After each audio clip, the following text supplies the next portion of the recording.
Good morning, everyone. Welcome to Tuesday Tea Time. I am sitting here with Ari while he eats hay.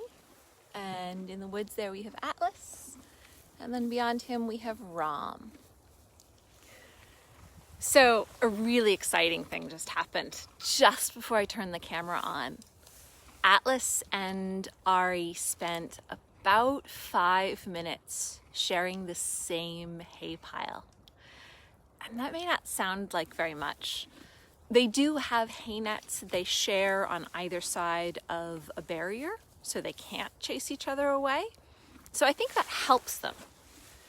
But it's the first time that the two stallions have chosen to share one pile of hay voluntarily when there are 4 new piles of hay out here in the woods. And it was only for about 5 minutes, but after 5 minutes, Atlas just turned and really gracefully walked away to one of the other piles. And for me, that's really exciting. For me, it's not so much about what horses do or don't do. It's about what they would volunteer to do. That's what's most exciting. And you set horses up to volunteer by helping them become more comfortable. So I'm out here in the woods with Ari and Atlas and Ram. And they have hay nets that are full 24/7. They can eat hay anytime they want. But sometimes with local grass, you get a bale of hay that has more stalks than usual, or it has some strange plants in it. And those I don't like to put in the hay nets. Those I will spread out on the ground so the horses can sort through them and eat the parts that feel good to them and leave the parts that don't feel good to them. I really only put the very clean hay in the hay nets that I'm sure all of it is very good eating.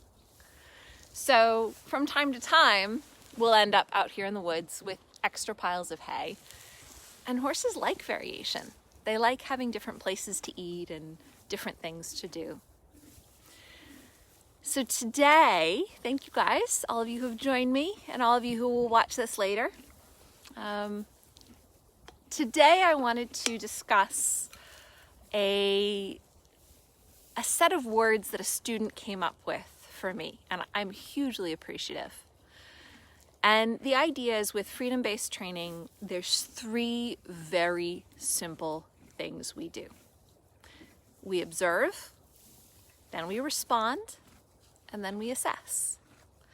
Now, everything is a response. Whether you do something or you do nothing, that is a response. So right now, we can observe Ari in the background. He's eating a bite of hay.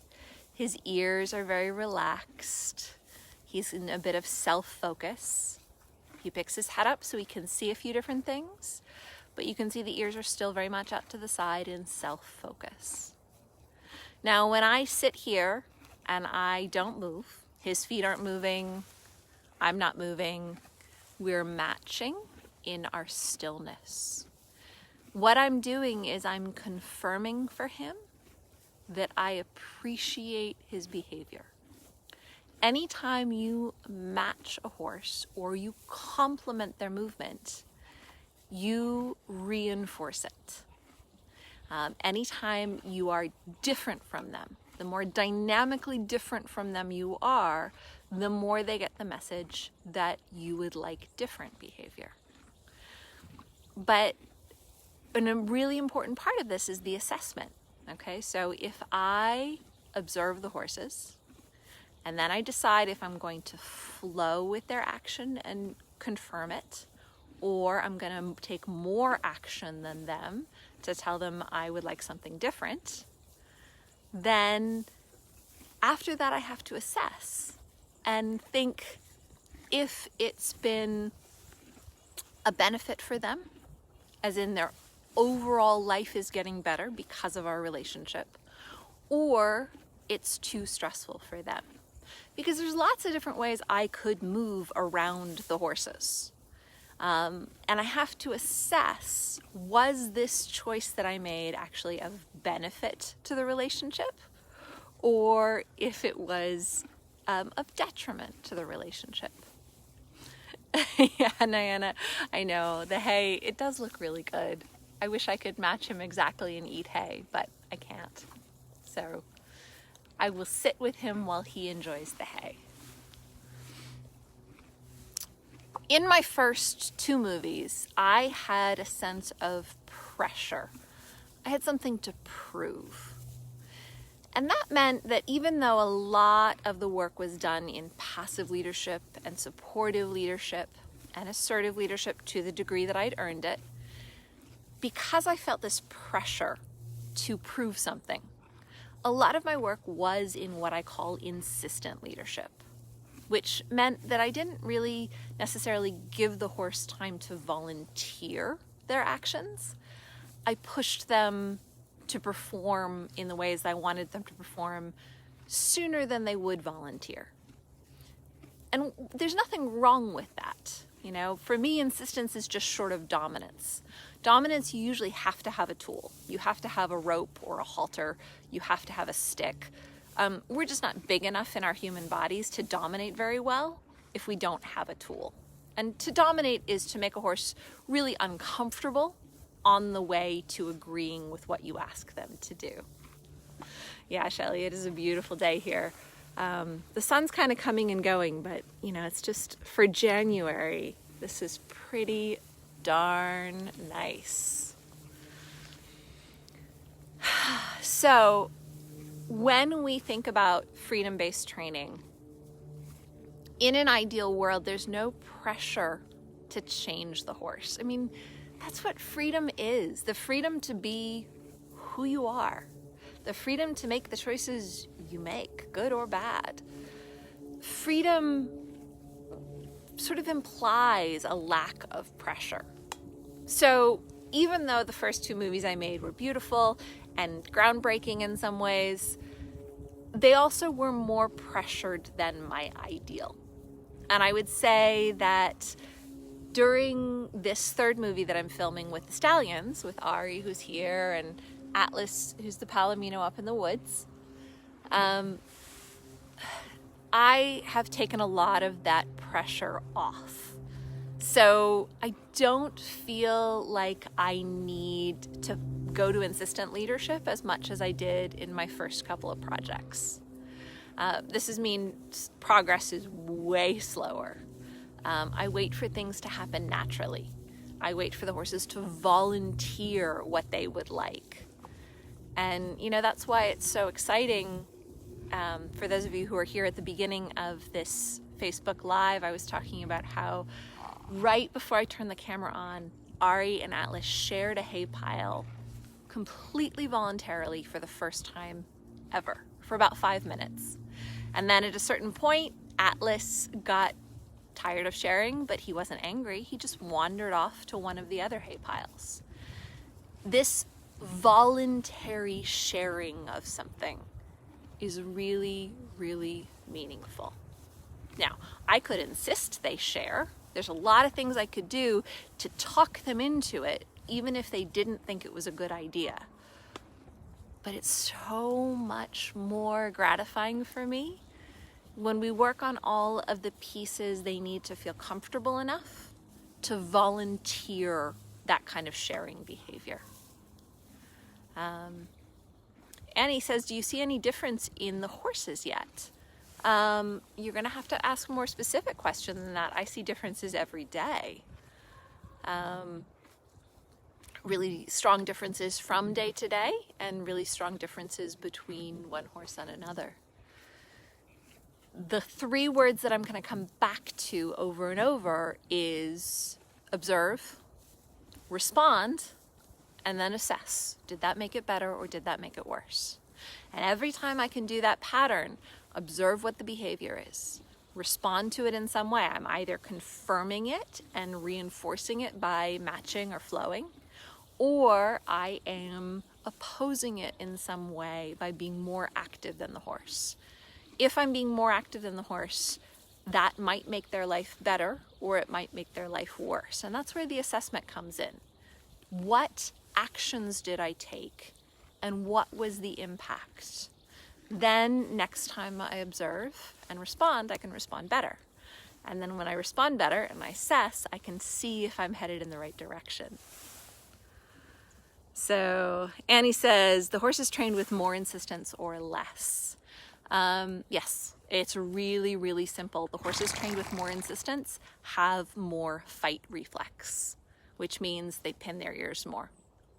Now, granted, both Myrna and Apollo were horses that were likely to pin their ears. That was a little bit of their basic nature.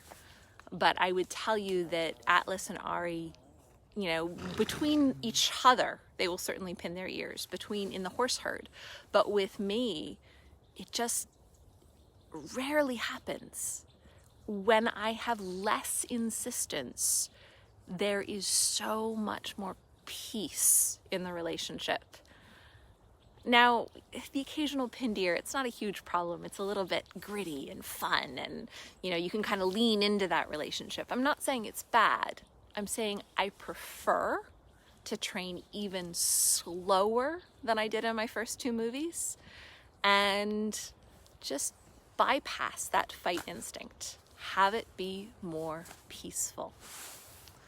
I see I missed some comments here. I'm going to check. Sandra says the changes are huge. If you go on Elsa's Patreon page, you can watch the weekly videos from the first day. Yeah, it is an amazing evolution. The changes have been huge. And that's not to say I've never insisted. I've had to sometimes, or I felt like I was in a corner and it would be better for the horses if I insisted on something. And I've certainly been dominant anytime I felt like there was a health issue or a safety issue. But overall, in this process, I'm just going to turn so you can see the horses behind me. In this process, I feel like being able to stay closer to the passive and supportive side of the spectrum has allowed me a softer evolution. It's slower, but it's also softer. And the way I know that is these 3 words: observe, respond, assess. And then you know how better to respond next time you observe. So let's see. Yes, this is the Darwinian movie time scale. I think that's an excellent assessment, Shelley.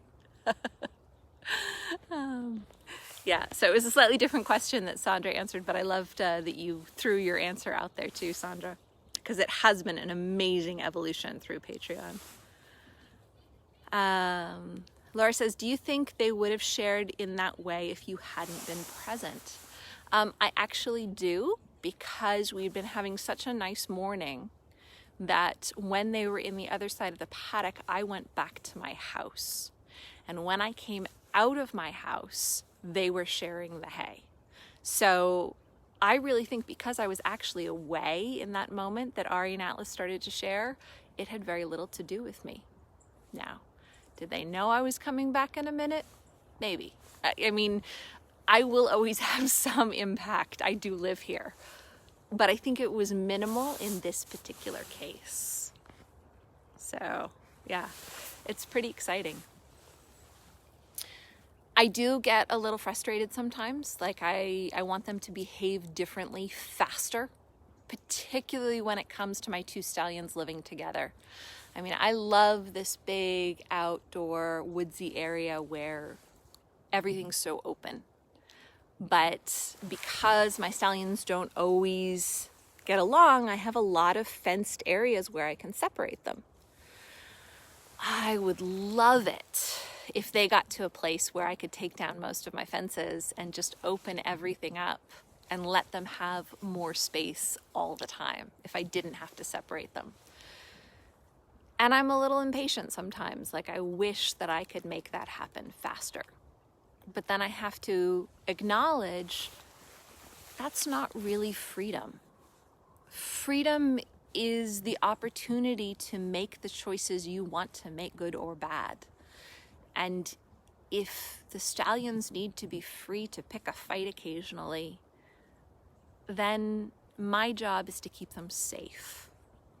I may never change that about them.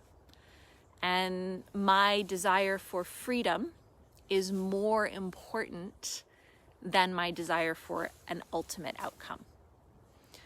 Would I like to ride them at some point? Yes. But my desire for them, the freedom for them to volunteer it, the freedom for them to choose it, is much more important than the ultimate goal of being able to ride. It'd be wonderful if I could ride. And I really think I will be able to at some point. But I also think I want to take it slower than I did with either Myrna or Apollo, because I want to use less insistent leadership. I want everything to be more voluntary. I want them to choose to do things with me because they feel like they have the freedom to choose, not because I've set up the circumstance so that my vote is the only good choice. And there's a whole lot of gray area in there. You get to, decide where the lines are. But I will tell you, I'm really, really happy living this way with these horses and feeling like insistence or dominance is used in places where safety or health are an issue. And as soon as safety and health are organized, I want them to have the freedom to choose. If they're reasonably healthy and reasonably safe, I want them to have the freedom to make good choices or bad choices, and I will observe those choices, I will respond to those choices, and then I will assess what happened because of my response. And that will allow me to develop better responses with better feel and timing. And change is inevitable. Horses never stay exactly the same. The point is, can our responses to their changes nudge them in a better quality of life instead of a worse quality of life? Big sigh there from somebody. So those are my thoughts for today. Those are the 3 words I'm going to leave you with. To the degree that freedom is reasonable for your horses in your life, take those 3 words with you. Observe, respond, assess, and then do it better. It's that simple. And he says, it's funny now you say work slower, because since I joined your online course, I have the impression there are more possibilities for working faster. That is true. The better we get at feel and timing, the faster it will go. And that's what I teach in my online course, is how to read well enough that you can respond in ways that make the process and the training faster, because that's exciting for all of us. But then being able to admit there are going to be parts of the process for each horse that they need more time, we give them that time. And as we give them that time, we learn better and better ways to respond. So yes, Annie, the idea that the course that I teach allows you to go faster, it does. And I teach you everything that every horse has taught me. And then I meet a new horse. And when I meet a new horse, that new horse says, by the way, you need to learn how to do this part better. And the part that I'm not good at, I have to slow way down. And the slower I go, the better I learn it. And then once I learn it, I write it all up in a process, and then I share it with everybody else. So you guys can learn from all the things I've had to do slowly so that they will be faster for you. That's the idea of a course. Yeah. Johanna says, it really gets in your soul. I went to round pen my new mare and ended up wandering around rewarding her for relaxation instead. I love it, Johanna. And that's an important thing, is that there will be a time and a place where round penning feels important, particularly if safety becomes an issue, or particularly if it becomes a health issue. I'm not saying it should never happen. I'm saying you might get in that round pen and realize that observing, responding, and assessing is much more important to you than dominating them into a correct behavior.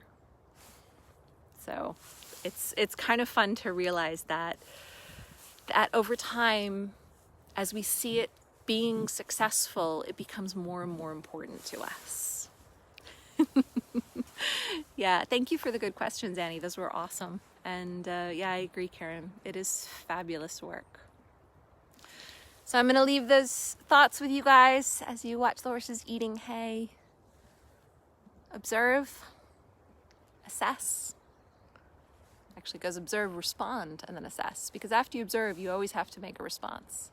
And then you assess after you respond. Was that better or was that worse? And how can I do better in the future? Step by step. Exactly. Thank you guys. Have a beautiful day.